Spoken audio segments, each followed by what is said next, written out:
Flowers. You know, Ek number. Both are. Villa. you know, we were like you were talking. I think we were, like I told you, I spoke to Deepika about it. The kind of grace that the entire team had shown during their entire difficult phase was fantastic. I mean, I remember she came to our office and I was in the elevator and I was like, God, it's so unfair. How can they talk about a woman like this or a man for that matter? And she just smiled and said, I know it'll release.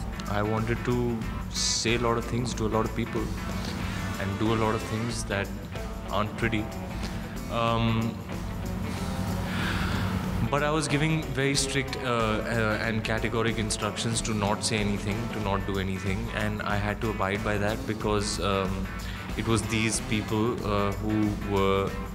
who are the producers whose battle this is to fight, and you know, they felt that if I were to say or do anything, things would get more complicated. Maybe this film would not even be made and would not even get a release. There is something about Deepika and you on screen that brings out the best in each other.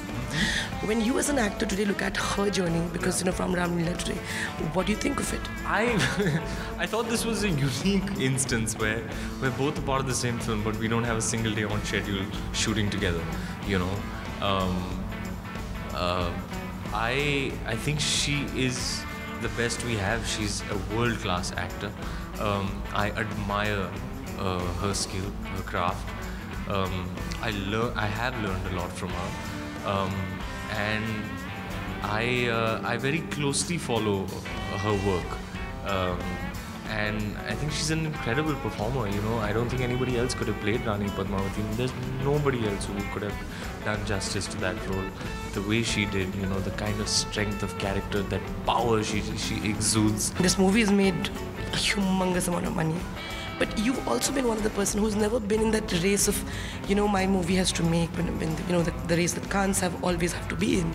Kitne paise bana raha hai movie, kitna ban raha hai. How do you deal with that?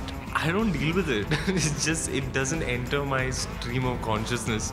It doesn't enter the peripheries of my mind. My mind is engaged and involved and immersed in other stuff. You know, I'm not a numbers person.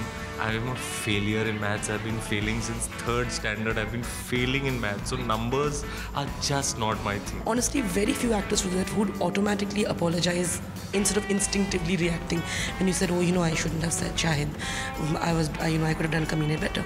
But it is very interesting, is because it also shows the kind of maturity you have. When I was new, I was very raw.